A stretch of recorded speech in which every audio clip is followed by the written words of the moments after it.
Hello everyone, welcome to my channel. और बताइए कैसे हैं आप सब। तो आज एक ऐसे लड़के की स्टोरी आपके साथ शेयर करेंगे जिसने अपनी फैंटेसी के चक्कर में देखिए खुद को नामर्द बना लिया, खुद को नपुंसक बना लिया। बट उसके बाद क्या हुआ वो आपको आज की स्टोरी में बताएंगे। देखिए बहुत सारे जो फैंटेसी लवर हैं, फैंटेसी से जो प्यार करते हैं, उनके अंदर कोई ना कोई फैंटेसी पनप रही है। किसी को किसी चीज़ की फैंटेसी है, किसी को किसी चीज़ की फैंटेसी है। तो आज की जो स्टोरी है वो है उन लोगों के लिए जिनको बॉल बस्टिंग करना, अपने प्राइवेट पार्ट्स पर सुइयां तक लगवाने के लिए तैयार हो जाते हैं।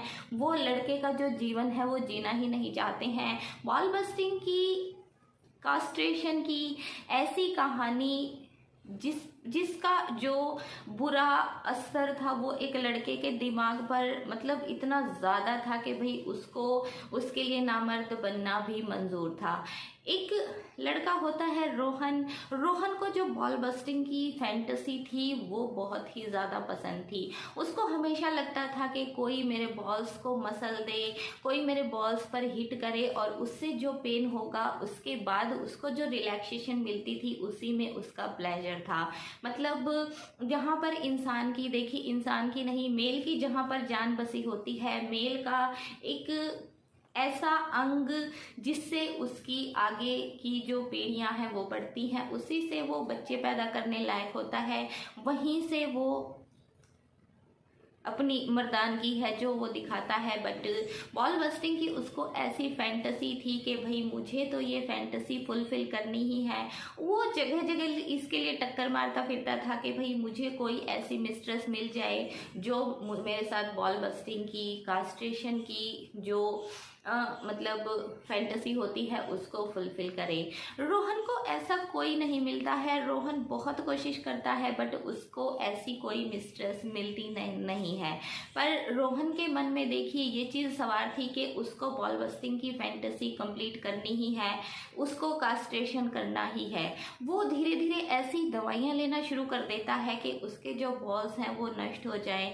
और धीरे देखिए दवा कोई भी है वो धीरे धीरे असर करती है। बट रोहन का जो माइंड था वो एकदम से पागल हो चुका था और उसको ये चीज़ करनी ही थी। तो एक दिन ऐसे ही इंटरनेट पर बैठे बैठे रोहन को दिखता है कि बर्डिज़ो एक ऐसी तकनीक है, एक ऐसा यंत्र है जिससे जो मेल हैं उनको नामर्द बनाया जा सकता है, नपुंसक बनाया जा सकता है।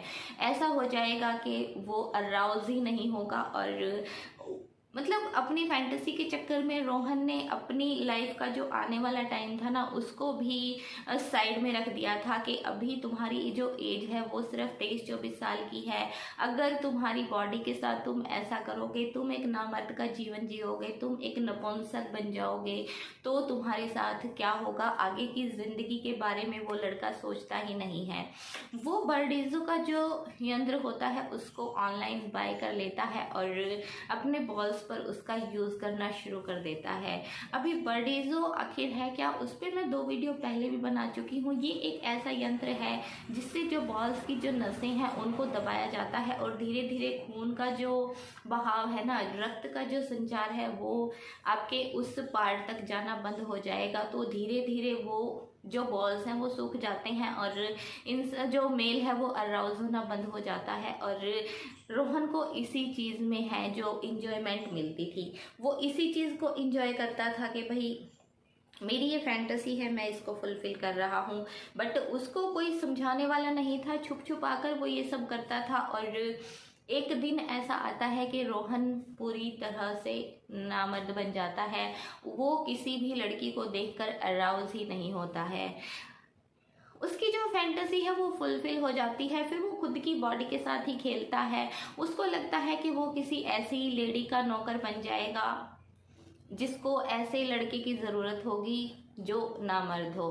तो रोहन के मन में बहुत सारी बातें चलती रहती हैं और वो जैसे तैसे घर के एक लेडी को ढूंढ भी लेता है और उसके घर में काम करने लग जाता है। उस लेडी की एक बेटी थी जो एकदम से यंग थी, 19-20 साल की उसकी लड़की थी, देखने में बहुत ही सुंदर और एकदम से मॉडर्न जो लड़कियां होती हैं वैसी थी। तो वो रोहन को कई बार छेड़ देती थी और ऐसे ही धीरे धीरे रोहन का जो मन है, देखिए यंग एज है, आपके प्राइवेट बॉडी पार्ट्स काम करें ना करें, आप अराउज हो ना हो, बट आपका जो मन है, आपका जो दिल है वो किसी की तरफ अट्रैक्ट जरूर होगा। अट्रैक्शन आपको होगा बट आप अराउज नहीं होंगे। देखिए बॉल बस्टिंग की जो फैंटेसी है या कास्ट्रेशन जो है उसका यही चक्कर है भाई, आप अराउज ही नहीं होंगे, आपको कुछ कर ही नहीं पाएंगे। बट मन तो मन है भाई, दिल तो दिल है, वो तो किसी चीज़ की तरफ जाएगा ही। तो ऐसे ही रोहन का जो मन था वो भी शनाया की तरफ झुकने लगा था, वो उसको पसंद आने लगी थी और शनाया भी बात बात पर उसको छेड़ देती थी, कभी उसके साथ मजाक मस्ती में कुछ करती थी। तो एक बार हुआ क्या कि शनाया पॉर्न मूवी देख रही थी और तो जो शनाया थी वो मास्टरबेट कर रही थी और अपने ही अंगों के साथ खुद ही खेल रही थी। रोहन अचानक से उसके रूम में चले जाते हैं और रोहन जब देखते हैं कि शनाया जो है वो एक्चुअली कर क्या रही है तो उसका जो मन है वो हो जाता है और शनाया उसको पकड़ के बिस्तर में खींच लेती है।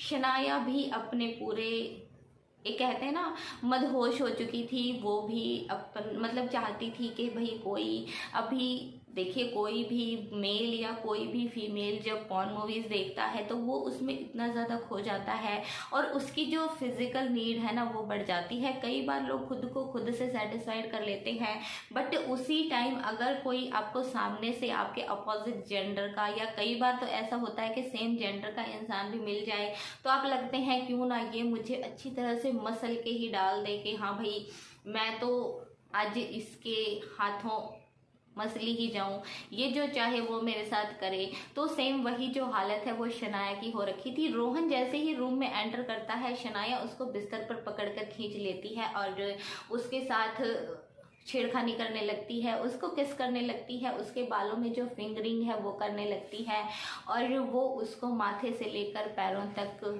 जोर जोर से किस करने लग जाती है। उसके कपड़े, उसकी शर्ट वगैरह उतार देती है और उसको एकदम से बिना कपड़ों के कर देती है। इधर शनाया तो अपने आप में पागल ही हो चुकी थी, वो खुद भी अपने जो कपड़े हैं वो उतार देती है और वो रोहन को अराउज करने की पूरी कोशिश करने लगती है और रोहन का भी मन है जो वो शनाया में खो जाता है और रोहन भी उसको किसिंग करना, उसको लिक करना, उसको स्मूच करना, मतलब फोरप्ले जो होता है वो उसको फुल देता है और सिर से लेके पाँव तक उसको इतना स्मूज वो ज़्यादा कर देता है कि शनाया जो है वो एकदम से पागल हो जाती है और उसको लास्ट में चाहिए थे स्ट्रोक्स और उसको देने के लिए रोहन के पास कुछ नहीं था बिकॉज रोहन तो अराउज होता ही नहीं था। उसने तो अपने जो बॉस थे उनका सत्यानाश कर लिया था, वो तो अपने हाथों से एक नामर्द बन चुका था। बट जब शनाया उसके साथ इंटरकोर्स की इंटीमेट होने की कोशिश करती है तो रोहन की जो है वो हवा निकल जाती है बिकॉज रोहन ने तो अपने हाथों से ही अपनी जो ज़िंदगी है, अपनी जो मर्दानगी है उसको ख़त्म कर लिया था। तो देखिए यही हुआ रोहन के साथ। शनाया बहुत कोशिश करती है बट रोहन उसके साथ ऐसा कुछ कर ही नहीं पाता है। वो क्या पेनिट्रेट करेगा भाई, बिकॉज उसकी बॉडी में वो चीज़ होती ही नहीं थी, उसका जो प्राइवेट पार्ट है वो अराउज होता ही नहीं था, उसमें कोई करंट आता ही नहीं था। तो शनाया को मतलब होता है ना कि भाई शनाया का जो मन था, शनाया एकदम से इतनी ज़्यादा अराउज हो रखी थी और रोहन वो चीज़ करने लायक नहीं था। तो शनाया एकदम से गुस्से में रोहन को फेंक देती है और रोहन को भी एक चीज़ बहुत ज़्यादा फील होती है कि काश मैंने ये नहीं किया होता, आज एक लड़की के सामने मेरी कोई औकात नहीं है। शनाया उसको गालियाँ देना शुरू कर देती है, उसको बुरी तरह झाड़ना शुरू कर देती है, कपड़े उसके मुंह पर फेंक देती है, उसको पकड़ के उसकी छाती पर बैठ जाती है और उसको थप्पड़ तक मार देती है बिकॉज वो अपनी सेक्सुअल फीलिंग्स में एकदम पागल हो चुकी थी। तो रोहन की आंखों से आंसू निकलने शुरू हो जाते हैं। रोहन खुद को बहुत ही बेबस महसूस करता है, पर उसके हाथ में कुछ नहीं था। उसने तो भाई खुद को ही कास्ट्रेशन किया था, खुद को ही जो है वो नामर्द बना लिया था। तो वो शनाया को कैसे सेटिस्फाइड करता, नहीं कर सकता था। तो ऐसे शनाया का सारा गुस्सा रोहन के ऊपर निकलता है। शनाया अपनी मॉम को बोलती है कि रोहन अच्छा लड़का नहीं है, इसने मेरे साथ गलत करने की कोशिश की। क्योंकि शनाया के मन में कहीं ना कहीं ये था कि रोहन मेरे बारे में क्या सोचेगा। मैंने इसके साथ ऐसे फिजिकल होने की कोशिश की, ऐसे इंटीमेट होने की कोशिश की, तो इसके मन में जो मेरी इज्जत है वो ख़त्म हो चुकी है और ये मेरे बारे में पता नहीं कैसी कैसी बातें करता होगा।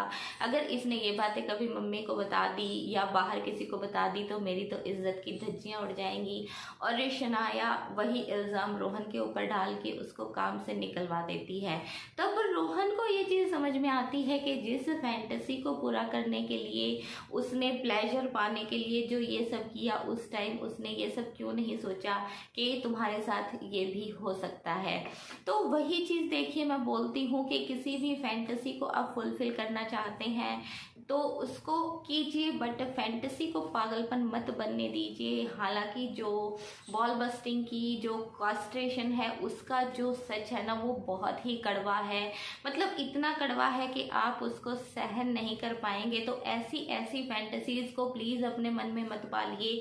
जब वो फैंटेसी आपके ऊपर हावी होती है ना तो आप सोचोगे कि मुझे क्या है भाई, मुझे तो अपना जो शौक है वो पूरा करना है, मुझे तो इससे जो प्लेजर मिलेगा वो लेना है, तो वो लेने की मत सोचिए। बिकॉज कोई भी फैंटेसी है, आपकी फेस सिटिंग की है या फीट फैटिश हो आप, या कोई भी फैटिश आप में है, बट ये जो फैंटेसीज आपको नपुंसकता की तरफ ले जाती हैं, आपको नामर्द बना देती हैं, उनकी तरफ प्लीज़ मत जाइए। उनको स्टार्टिंग में ही फिनिश कीजिए ताकि आपको आगे जाकर जो है वो पछताना ना पड़े, परेशान ना होना पड़े।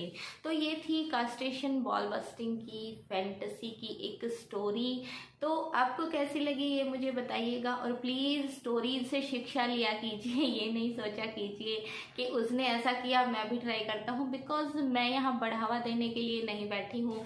मैं हर वीडियो के माध्यम से आपको यही समझाने की कोशिश करती हूँ कि फैंटेसीज पर लिमिट्स बहुत ज़रूरी हैं, उनको आउट ऑफ लिमिट मत होने दीजिए ताकि वो आपको या किसी और को परेशान ना करें। अभी नेक्स्ट टाइम मिलेंगे आपको, तब तक के लिए bye bye, take care and thank you so much for watching.